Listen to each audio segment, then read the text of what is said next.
귀로 여는 세상. 영심이의 책방에 오신 여러분, 환영합니다.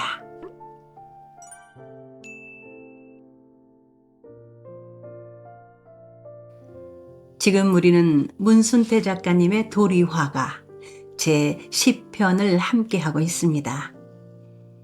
지난 9편에서 신재호 선생은 3,000평의 넓은 땅에 그의 호를 딴 독리정사를 짓고서 풍류계, 기녀, 창부들과 함께 생활하는데 특히 대문에서 정자까지 포도나무 덩굴로 시렁을 만들어 누구나 허리를 구부려야만 정자로 들어올 수 있게 하였다지요. 아무리 지체가 높은 양반이라고 해도 그를 만나러 오는 사람이면 누구나 허리를 구부리게 한 장치라고 보는 것은 그가 중인 계급으로서 양반들에 대한 오기스러운 마음이 있기 때문이라고 합니다. 하지만 판소리만은 반상의 구별이 없다는 신재효 선생의 정신을 생각하며 이야기는 10편으로 계속됩니다. 도리화가 문순태.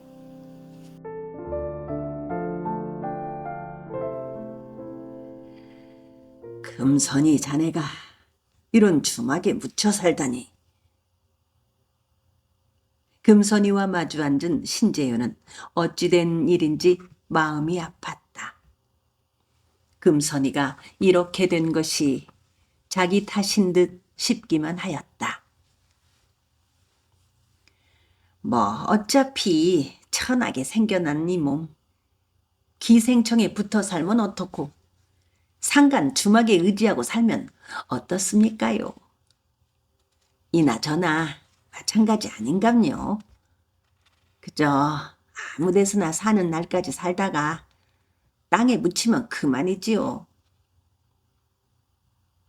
금선이는 한숨을 섞어가며 푸념하듯 말했다. 신재효는 그런 금선이가 가여웠다. 소리 선생은 왜 그만두었는가? 아이고, 과음한 탓에 목이 꽉 잠기고 말았구만이라오. 과음이라니. 세상이 싫어지면서부터 술 없이는 못 살겠더만요. 나으리 탓도 있지라오. 내 탓이라니. 아이고, 왜 모르는 척 하십니까요? 하긴 그렇기도 하겠구먼. 그러면서 신재효는 연민의 눈빛으로 한동안 금선이의 늙어가는 얼굴을 찬찬히 바라보았다. 한동안 금선이는 신재효를 사모한 나머지 여러 차례 고창으로 신재효를 찾아오곤 했었다. 금선이는 신재효한테 소첩으로 거두어 달라고 애원하다시피 했으나 거절을 당했다. 그래도 금선이는 신재효를 잊지 못해 고창 기생청으로 옮겨오겠다고 했었다. 신재효가 이를 말렸었다. 뭐 다 지나간 과거지사로구만요. 젊었을 적 이야기예요. 나리를 알고 난 처음 몇 년 동안은 나리께서 끝까지 쇳내를 거두어 주시지 않자 죽을 생각을 다 했구만요. 그러고 나리가 쇳내를 거두어 주시지 않은 것은 봉선인연 때문이거니 싶어서 그 어린 것을 죽이고 싶었구만이라오. 헌디 봉선이 때문이 아니라는 것을 알고부터는 부담시 쇳내 마음이 약해짐시로 더 서글퍼지더라니까요. 해서 마음을 톡하게 묻기로 작정을 했지라오. 나리를 잊으려면 독한 마음을 먹어야 허겄더만요. 그러자니까 술과 가까워지고 말았지라오. 쇳내는 그래서 나리 잃고 나서 목청까지 잃었지라오. 신재효는 더 할 말이 없었다. 그는 어느덧 귀민머리까지 희끗하게 늙어가고 있는 금선이의 처지를 어떻게 위로해야 좋을지 몰라 거푸 술잔만을 기울였다. 금선이의 궁색한 처지를 직접 눈으로 보게 되어 마음이 무거워진 신재효로서는 선뜻 봉선이의 소식을 묻기가 처하여 한동안 미적거리고만 있었다. 헌디, 나리께서는 어쩐 일로 여기까지 오셨는거라오?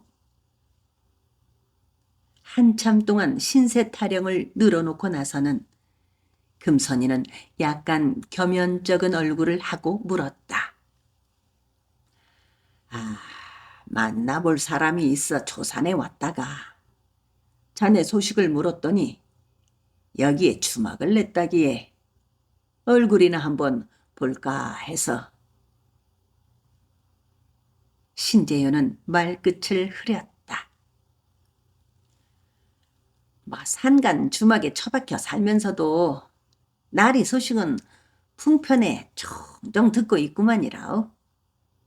나리의 사랑에는 각처에서 몰려온 소리 광대들로 벅신거린담서요. 내가 젊었을 적에 퉁소장이 구경감과 금손이 자네를 만난 덕으로 소리 광대들을 좋아하게 되었다네.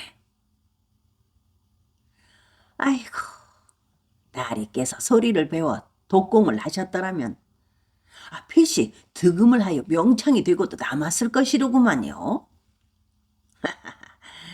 아이고, 나는 기명창으로 조카이.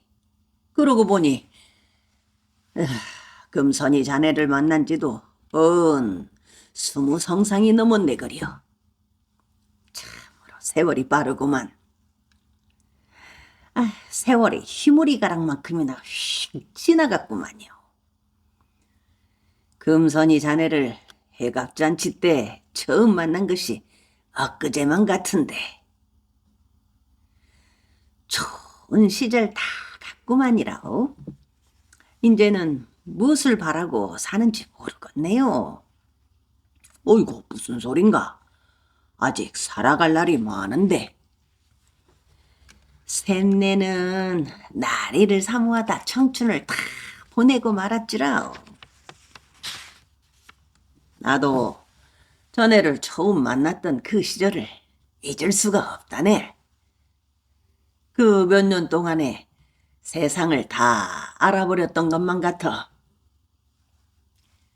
샘내는 귓전에 아직도 이따금 퉁소쟁이 구경감에 퉁소 소리가 아련히 들려오는 것만 같구만이라오. 참, 그 후로 봉선이의 소식은 듣지 못했는가? 신재효는 그제야 넌지시 봉선이의 소식을 물었다. 금선이는 이내 대답을 하지 못하고 한동안 멀뚱한 눈으로 신재효를 바라보기만 했다. 그 언젠가 자네 말로는 무장에 산다고 안 했던가? 그때가 언제적 이야기니라오. 그러니까 봉선이가 고창 기생청을 훌쩍 떠난 지 2, 3년 후가 아니었던감요? 그랬던가? 그러니까 무엇이냐. 그때 봉선이가 초산으로 샘내를 찾아와서는 나리 소식을 묻더라는 얘기를 말씀드렸지라. 그때 시방 어디서 어찌 지내고 있냐고 물었더니 무장에서 사는 뒤 곧 혼인을 하게 된다고 했구만이라오.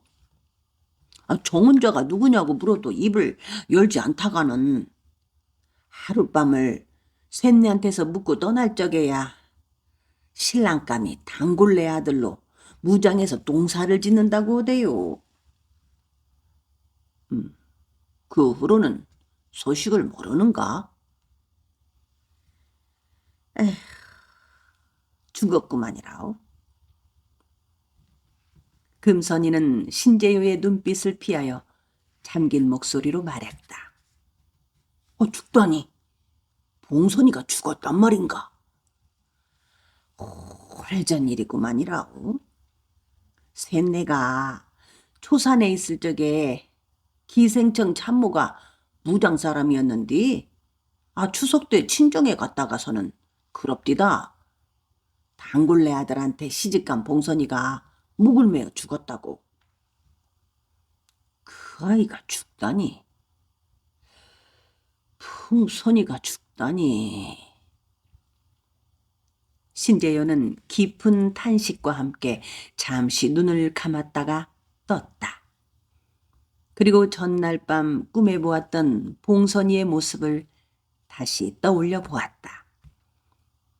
봉선이가 죽은 것은 오래전의 일이라는데 왜 이제야 다시 꿈속에 나타난 것인지 괴이하게 생각되었다. 그는 심한 자책감에 가슴을 치고 싶었다.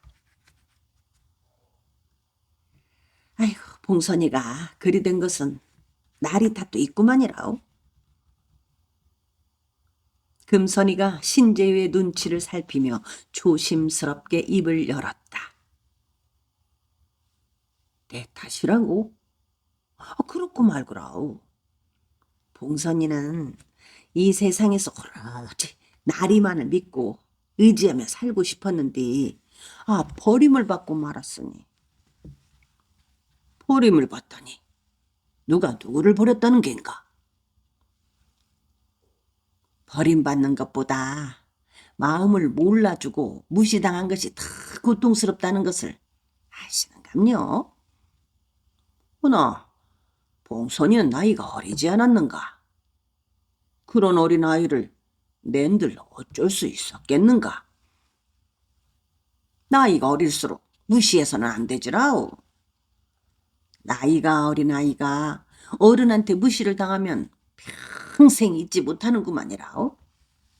셋내도 나리한테 무시를 당했지만 그래도 나이가 들었으니까 속으로 새기고 이겨낼 수가 있었지라오. 듣고 보니 그렇구만. 다 내 잘못이네. 내가 참으로 못할 짓을 했는가 보이. 봉선이는 나 때문에 죽었는지도 모를 일이구만. 아마도 그래서 꿈에 나타난 모양일세. 내가 원망스러워서. 저승에 가서도 나를 원망하는 모양일세 그려. 신재효는 금선이의 말을 듣고 보니 마음이 더 무거워졌다. 봉선이가 바라던 대로 머리를 얹어 주었더라면 죽지 않았을 것이라는 생각을 했다. 그제야 그는 봉선이가 꿈에 나타난 연유를 짐작할 수가 있을 것 같았다. 그나저나 봉선이 가족은? 그러니까 남편은 어찌 살고 있는지, 소생은 있는지 혹시 아는 것이 없는가? 모르는구만요. 봉선이가 목매고 죽었다는 것만 들었으니까. 신재유는 한동안 말이 없다가 천천히 일어섰다. 어느덧 방안이 어두워지고 있었다. 주막에서 마을까지 내려가자면 서둘러야 할 것 같았다. 아니, 그냥 가실랑감요? 신재유가 맥없이 일어서는 것을 보자 금선이는 서운해하는 목소리로 물었다. 초산에 내려가서 묵고 가야겠네. 주막이 누추해서 그러시는구만요. 하기야 이런 누추한 상간 주막에서 나리 같은 지체 높으신 어른이 유하실 수가 있겠는 거라오. 금선의 그 말에 신재효는 차마 방문을 열고 밖으로 나갈 수가 없어 엉거주춤한 자세로 서 있었다. 어쩐지 금선이의 목소리에 원망과 비탄이 흠뻑 젖어 있는 것처럼 들렸던 것이다. 신재유 생각에 이대로 주막을 떠나버린다면 금선이는 밤새도록 울음을 그치지 못할 것만 같았다. 그렇다면 나를 재워줄 수가 있겠는가? 자네가 재워주기만 한다면 서둘러 내려갈 이유가 없지 않겠는가? 신재효가 금선이를 돌아보며 은근한 목소리로 말했다. 붙잡지는 않겠으니 나리께서 정하시지요. 그렇게 말하며 금선이가 고개를 떨어뜨리고 있을 때 신재유는 다시 자리에 앉았다. 그날 밤 신재유는 금선이의 방에서 대취하였고 금선이는 신재유한테 소리를 들려주는 대신에 춤을 추어 술맛을 돋우어 주었다. 내 주막에 눌러앉기를 참으로 잘했네. 그냥 내려갔더라면 금선이의 고운 춤을 영영 볼 수가 없었을 터인데. 신재현은 북장단을 맞춰주면서 말했다. 그러고 보니 나리 앞에서 춤을 추어보기는 처음이로구만요. 차라리 춤꾼이 될 것이지 왜 그리도 소리광대가 되고자 했던가. 뼈를 깎는 독공도 제대로 하지 않음시로 명창이 되고자 했으니까 그 볼로다가 목이 잠겨본 거 아니겠습니까요? 하나 다행히 팔다리는 성하니까 춤은 출 수가 있구만이라오. 나리께서도 북채 내던지고 쇳내와 같이 춤을 추시지 그러시오. 그러면서 금선이는 신재효의 팔을 잡아 끌었다. 신재효는 금선이가 잡아 끄는 대로 일어서서 춤을 추기 시작했다. 신재효는 금선이와 함께 밤이 늦도록 술을 마시고 춤을 추었다. 헌데 나리, 왜 그때 봉선이를 받아들이지 않으셨던가요? 금선이가 춤을 추면서 물었다. 봉선이는 딸 같은 아이가 아니었던가? 하면 왜 제 청은 거절하셨나요? 글쎄, 나는 처음부터 소리꾼을 첩으로 맞을 생각을 하지 않았다네. 신재유의 그 말에 금선이가 춤을 멈추었다. 다음 날 아침날이 밝자 그는 서둘러 떠날 차비를 하였다. 금선이는 머리를 감은 후 새 옷으로 갈아입고 마을 어귀까지 따라 내려와 배웅을 해주었다. 쇳내가 죽게 되면 나리한테 소식을 전하고 싶은디 그리 해도 괜찮을란가 모르겠네요. 어이구 이 사람아, 자네보다 내가 먼저 죽을 텐데 무슨 소린가? 두 사람은 그 말만을 남기고 헤어졌다. 개양이의 꿈을 꾼 지 열흘쯤 지나서였다. 아침에 관아에 나가려고 서두르고 있는데 행랑아범이 밖에 누가 찾아왔다고 통기해 왔다.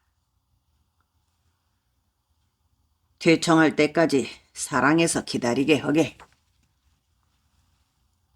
신재효는 또 소리꾼이나 풍류객이 찾아왔겠거니 하고 행랑아범에게 그렇게 말했다.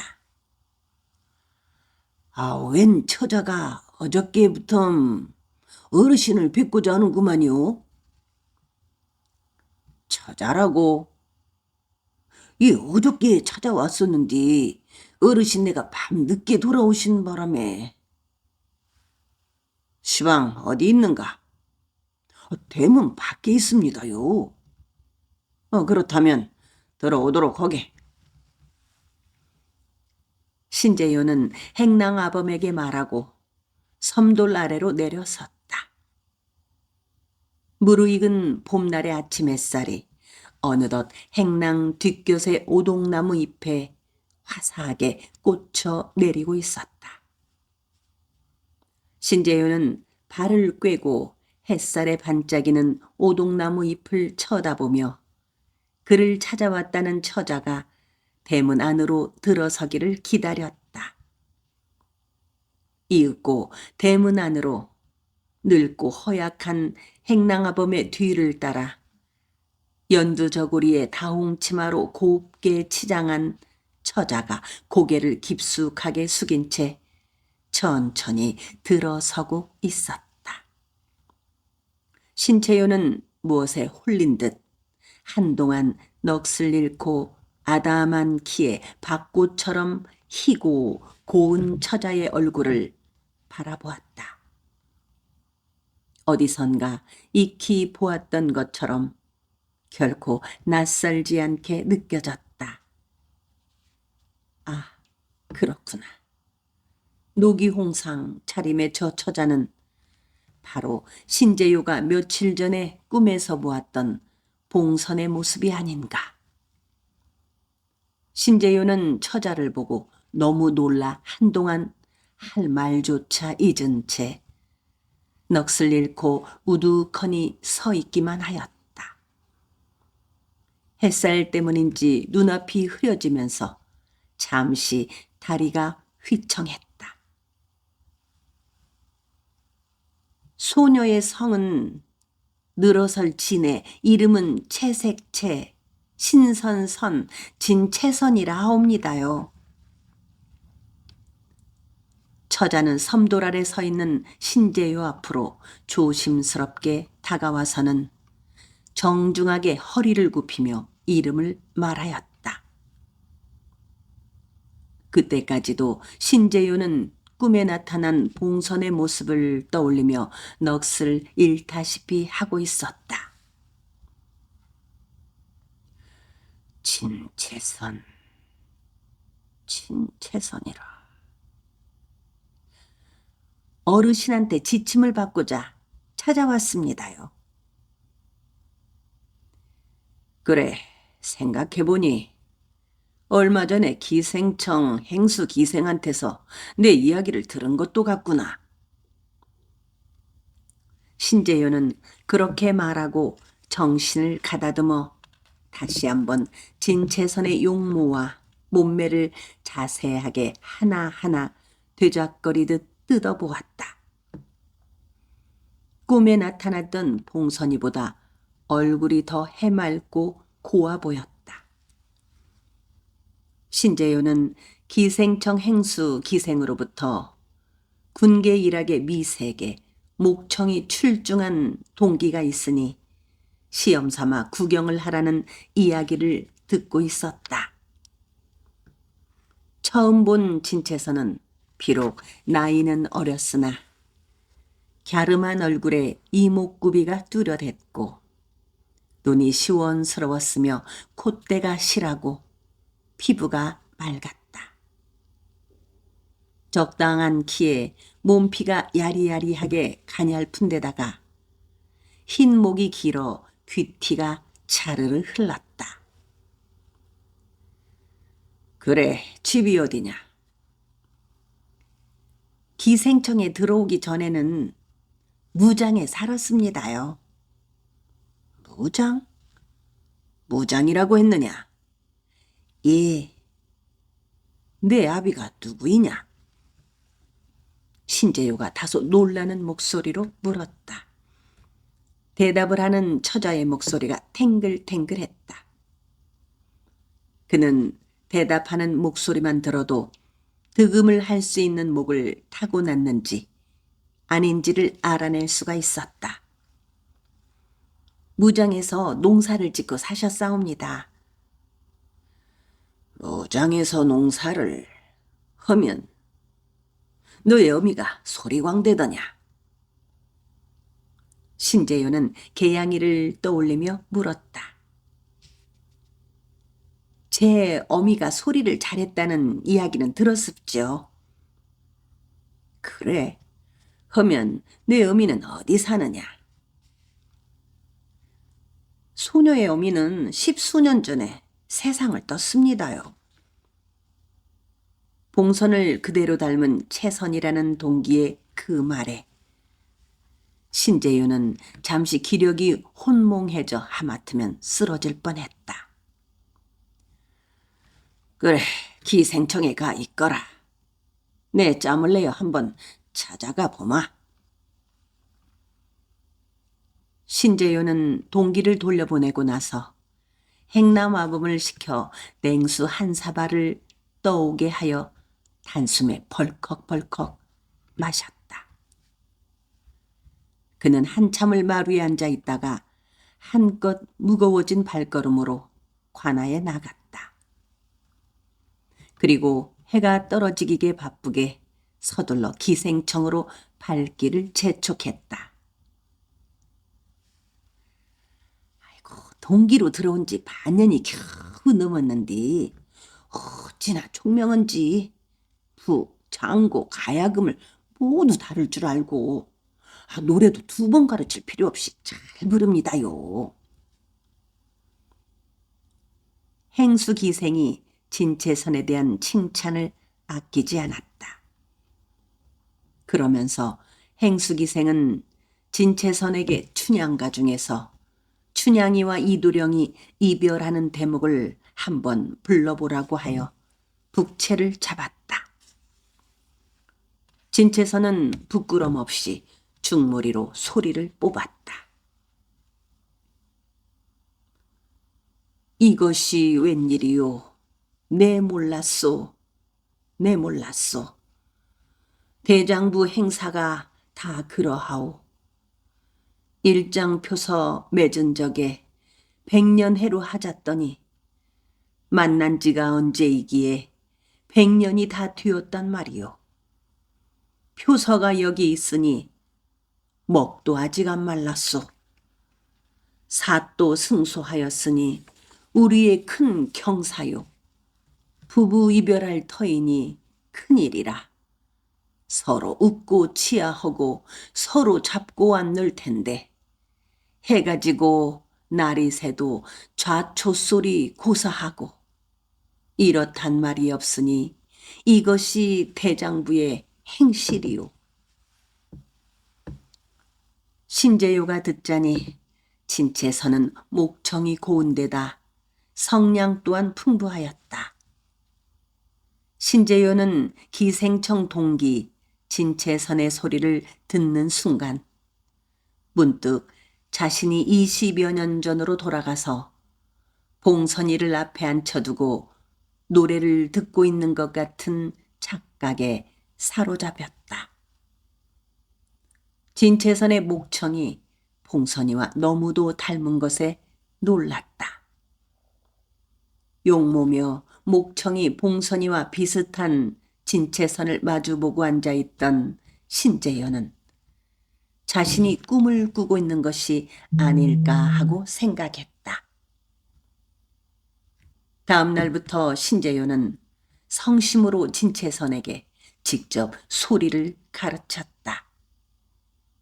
그는 그동안 권삼득을 비롯하여 여러 명창들에게서 듣고 익혔던 창법을 모두 동원하여 진채선을 지도했다. 그가 이렇듯 한 제자에게 혼신을 다한 것은 처음이었다. 신재요도 그런 자신에 대해 놀랐다. 진채선은 하나를 가르치면 둘을 알아들을 만큼 일취월장 소리가 늘었다. 신채요는 진채선을 가르치는 그날부터 20여 년 전에 자취를 감춰버린 봉선이에 대한 생각을 잠시도 떨쳐버릴 수가 없었다. 자책감도 조금씩 없어지는 것만 같았다. 그는 진채선을 잘 가르치는 것이 봉선에 대한 자책감을 줄일 수 있다고 생각했다. 그는 봉선이가 죽어서 진채선으로 환생한 것이 아닌가 하는 생각에 사로잡히기까지 하였다. 채선아, 너의 외가는 어디냐? 어느 날 진채선을 앞에 앉힌 신채요는 잠시 망설이다가 용기를 내어 물었다. 소녀의 아비말로는 한때 제 어미가 장성에서 살았다는 이야기만 얼핏 들었구만요. 아비는 외가에 대해 자세한 이야기는 하지 않았사옵니다. 너는 어렸을 적에 외가에 가보지도 않았단 말이냐? 그렇구만요. 진채선은 부끄러운 듯 무겁게 고개를 떨어뜨리며 겨우 알아들을 수 있게 나지막한 목소리로 대답했다. 그렇다면 내 어미의 성씨는 알고 있느냐? 모르옵니다. 마을 사람들이 장성댁이라고 부르는 거 들었구만요. 장성댁이라. 장성이라면 그렇지. 봉선이가 그러니까 성씨가 유씨인 호라비와 장성 솔제 밑에 살았던 그때 봉선이를 처음 보았지. 그렇다면 혹시 신재윤은 혼잣말처럼 나지막하게 중얼거렸다. 봉선이가 누구신지요? 봉선이? 아니다. 아무것도 아니니라. 신재윤은 거칠게 고개를 흔들기까지 하였다. 그는 잠시 눈을 감고 오랫동안 봉선이의 옛 모습을 떠올렸다. 솔제 밑에서 처음 보았던 모습에서부터 남원 송흥록 문화에서 소리 공부를 하고 고창으로 그를 찾아왔을 때, 그리고 자신의 머리를 거두어 달라고 애원하던 모습이 차례로 떠올랐다. 돌이켜보니 젊었을 때 내장산 영은사에서 하룻밤을 묵던 날밤, 꿈속에서 봉선이에 대한 부처님의 계시를 까맣게 잊어버리고 살아온 자신이 부끄럽기까지 하였다. 외가는 그렇다 치고 친가 중에 제인의 피를 타고난 사람이라도 있느냐? 아비의 말로는 지 생긴 모양이며 목청이 영락없이 어미를 쏙 빼닮았다고 하시더이다. 신재요가 묻고 진채선이 대답했다. 어미를 빼닮았다고. 아비가 그 말을 자주 하셨구만요. 네 아비가 시방 무장에서 농사를 짓고 산다고 했더냐. 작년에 탈상이 지났구만요. 허허면 세상을 떴구나. 신재효는 가볍게 탄식하듯 한숨을 쉬었다. 그가 진채선의 아비를 만날 수조차 없다는 사실이 어쩐지 절망감으로 다가왔던 것이다. 그러면서 그는 채선이가 설마 봉선이의 소생일 리가 없다고 마음속으로 거듭 부정을 해보기도 했다. 그러나 부정을 하면 할수록 그의 마음은 더욱 혼란스러워졌고 진채선을 향한 연민과 애틋한 마음은 깊어만 갔다. 신재요가 그의 세 번째 부인과 사별을 했을 때 채선의 나이는 22살로 난숙한 여자가 되었다.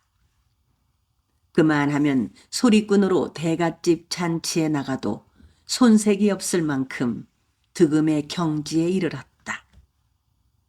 그러나 신재요는 채선을 놓아주지 않았고 채선도 스승의 곁을 떠나고 싶어 하지 않았다. 신재유는 하루라도 채선을 못 보면 마음 한구석이 텅 비어버린 것처럼 허전했다. 그러는 스승의 속마음을 잘 알고 있는 채선도 하루도 스승의 곁을 떠나지 않았다. 하루는 진채선이 정창업과 함께 영광 조진사댁 회가변에 소리꾼으로 초대되어 간 일이 있었다. 고창에서 영광까지는 반나절길에 가까운 거리였으나 아침 일찍이 정읍을 출발한다 해도 온종일 잔치 노름을 하자면 하룻밤은 영광에서 쉬어 올 수밖에 없었다. 진채선은 잔치 노름이 끝난 석양 무렵이 되자 정차금을 졸라 서둘러 고창으로 가자고 졸라댔다. 아니, 기왕 하룻밤을 영광서 묵고 가기로 해놓고 느닷없이 밤길을 걷자니 어찌 된 겐가? 진채선이 갑자기 서두르는 영문을 알 턱이 없는 정창업은 참으로 난감해졌다. 선생님 때문에 그래요. 선생님이라니. 혼자 우두커니 먹방에 앉아 계실 우리 선생님 땜시. 허허, 이 사람아. 선생님께서도 하룻밤 쉬어오라고 하시지 않았는가? 그래도 가야 해요. 혼자라도 가겠어요. 미쳤는가? 날이 어둡기 시작하는데 자네 혼자서 어찌 가겠다는 겐가? 진채선은 기어코 혼자서 길을 떠났다. 그녀의 눈에는 쓸쓸하게 혼자 앉아있는 신재요의 모습이 자꾸만 눈에 밟혀왔다. 그 무렵 신재요는 세 번째 부인마저 잃고 그 쓸쓸함을 오로지 진채선이 옆에 있음으로 하여 이겨내고 있었다. 채선이가 장터목을 지나는데 정창업이 함께 가자고 뛰어왔다. 허이 참, 채선이 자네 고집도 참 대단하구먼. 헐근거리며 뒤따라온 정창업이 말했다. 선생님 땜시 선생님이 걱정되어서. 채선이 자네 혹시 선생님을 사모하고 있는 게 아닌가? 정창업이 농담 반 진담 반으로 묻는 말에 채선은 갑자기 걸음을 멈추었다. 그녀는 한동안 말없이 어둠이 흐르는 정창업의 얼굴을 쳐다보는 것 같더니 고개를 숙이고 다시 걷기 시작했다. 정창업은 채선이가 틀림없이 동리 선생을 사모하고 있을 것이라고 믿었다. 그렇게 생각하는 사람은 그 한 사람뿐만이 아니었다. 진채선과 정창업은 자정이 가까울 무렵에야 고창에 도착했다. 정창업은 사랑으로 들어가고 진채선은 혼자 신재효가 거처하는 방으로 갔다. 방에는 불이 꺼져 있었고 기침 소리와 담배통 터는 소리가 들려왔다. 불 꺼진 방에 신재효 혼자 담뱃대를 물고 생각에 잠겨 있었다. 선생님, 채선이 옵니다. 진채선을 알아본 신재효는 버선발로 섬돌 아래까지 뛰어내려왔다. 내가 왔구나. 오늘 밤 내가 올 줄 알고 있었느니라. 채선은 다리가 아픈 것도 있고 밤길을 재촉하여 돌아온 것에 만족하며 신재효를 부축하여 방으로 들어갔다. 이렇듯 두 사람은 하루라도 얼굴을 보지 못하면 사무치도록 아쉬워하였다. 그래, 하룻밤 쉬어오지 않고 이 밤중에 먼 길을 걸어왔느냐? 신재효는 되도록 감정을 억제하며 나지막이 말했다. 혼자 계시는 선생님 땜시 걱정이 되어서. 잘했지요? 진채선의 무릎에 신재효는 말없이 담배통만 거듭 빨아댔다. 그로부터 며칠 후 저녁, 진채선은 신재유와 마주 앉아 소리를 하고 있었다. 진채선은 고개를 똑바로 쳐들어 불빛 그림자가 내려앉은 신재유의 얼굴에 시선을 못 받고 애원처절한 목소리를 뽑아 올렸다. 신재유는 약간 고개를 옆으로 돌려 한사코 진채선의 눈길을 피했다. 진채선의 시선이 어찌나 뜨겁고 강렬하던지 마주 볼 수가 없었다. 마치 진채선의 눈길이 자신의 몸을 친친 감고 꼼짝 못하게 옥죄어 오는 것 같으면서 뜨겁게 달아오르는 것을 느꼈다. 고개를 조금 숙이고 눈길을 내리거라. 그렇게 똑바로 나를 보지 말거라. 신재유가 더듬거리는 말투로 말했다. 왜요? 저는 선생님 얼굴을 똑바로 보면서 소리를 해야 마음이 맑아지고 목이 살아나는 것 같은데요. 진채선은 그 말에 오히려 고개를 바짝 쳐들고 더욱 강렬한 눈빛으로 스승을 마주 보았다. 마음을 목에 가두어야지. 눈에 모으면 생각이 흩어지는 법이니라. 그러면서 신재유는 갑자기 헛기침을 쏟아냈다. 말을 하는 동안에도 신재유는 진채선의 얼굴을 마주보지 않았다. 이만하면 득음의 경지에 도달했으니 내게서 떠나 내 길을 가거라. 이제 나는 너에게 더 가르쳐줄 것이 없구나. 어느 날 채선을 앉혀두고 신재유가 낮은 소리로 말했다. 선생님, 아닙니다요. 저는 아직도 멀었습니다요. 진채선은 스승이 이제 떠나라는 말에 소스라치게 놀랐다. 그녀는 스승의 곁을 떠나고 싶지가 않았다. 그 다음 날부터 진채선은 신재유 앞에서 소리를 하다가 일부러 목을 부러뜨리는가 하면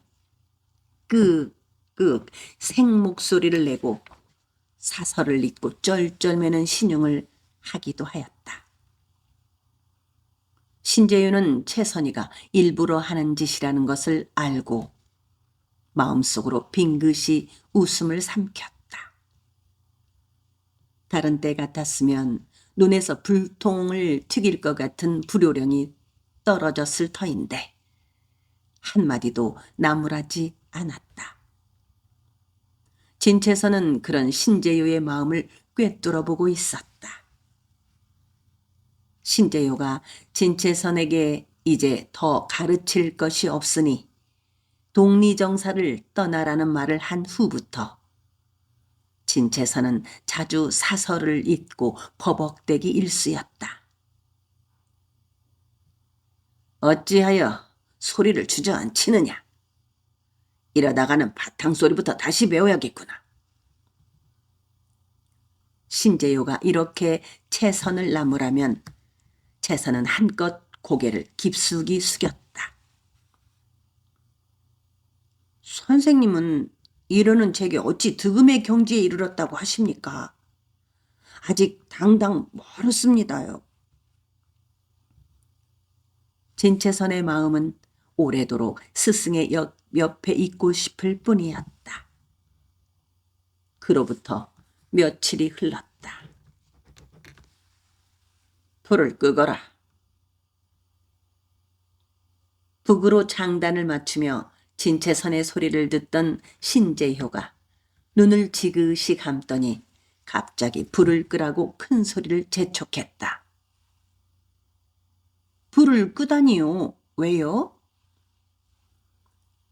소리를 멈춘 진채선이 눈을 크게 뜨고 신재유를 똑바로 바라보며 되물었다. 신재유는 눈을 뜨지 않았다. 차마 눈을 뜨고 진채선을 마주 볼 수가 없었다. 불빛에 비친 진채선의 아름다운 자태를 마주보고 있을라 치면 마음이 바람맞은 갈대처럼 살랑살랑 일렁이면서 온몸의 열기가 뜨겁게 뻗질러 올랐다. 거듭 담배를 피워물고 마음을 가라앉히려고 애썼지만 마음대로 되지 않았다. 앞으로는 밤에 나와 마주 앉아 소리를 할 때는 불을 끄도록 하거라. 신재효는 그렇게 말하고 자신이 등잔불을 껐다. 진채선은 하는 수 없이 어둠 속에서 소리를 해야만 했다. 어둠을 보고 소리를 하자니 자꾸만 목이 꺾이면서 진정이 되지 않았다. 응고하는 신재유의 북소리만 더욱 크게 어둠을 울렸다.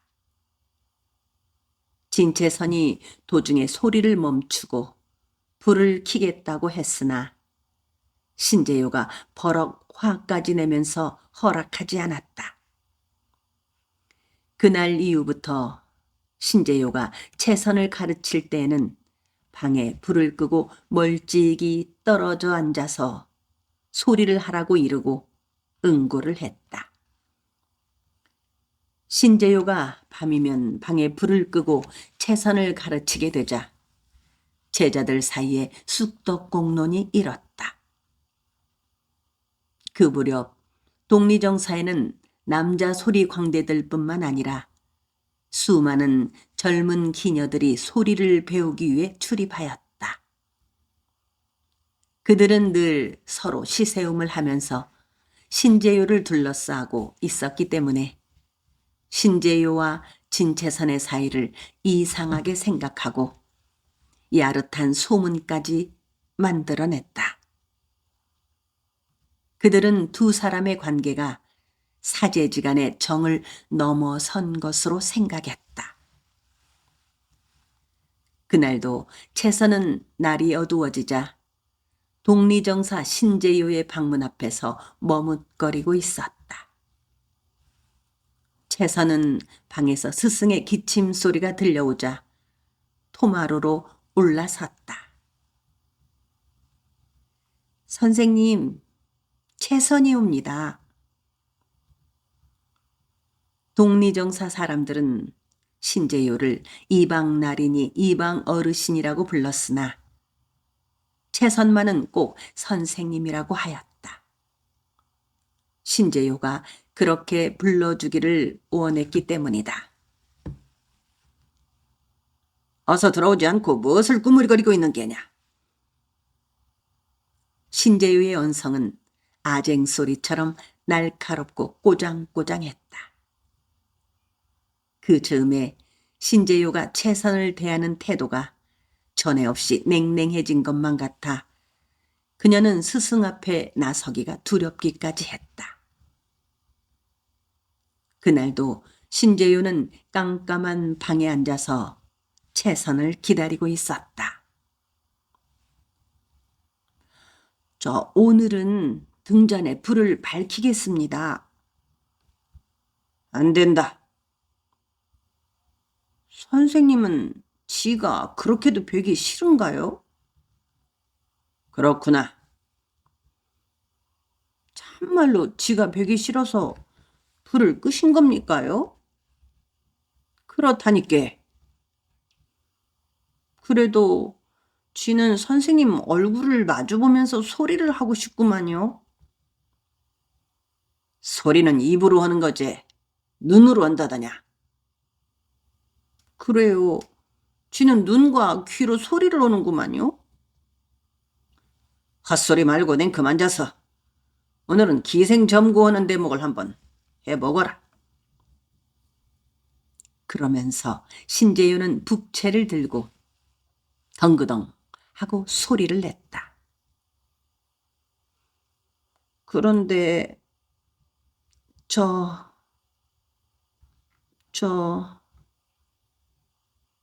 그러나 채선은 무슨 말인가 할 듯 말 듯 미적거리고만 있었다. 기생점구하는 대목을 뽑아보라니까 못하고 있는 게요. 신재효가 사뭇 언성을 높이며 재촉했다. 그러자 진채선이 벌떡 일어서더니 문을 박차고 방에서 나갔다. 신재효는 진채선의 느닷없는 행동에 놀라 한동안 말없이 앉아 있다가 무슨 일인가 싶어 마루로 나갔다. 마루와 뜰에 달빛이 흥건히 젖어 있었다. 진채선이 온몸에 달빛을 받고 마루 끝에 앉아 두 손바닥으로 얼굴을 감싼 채 어깨를 들먹이며 울고 있었다.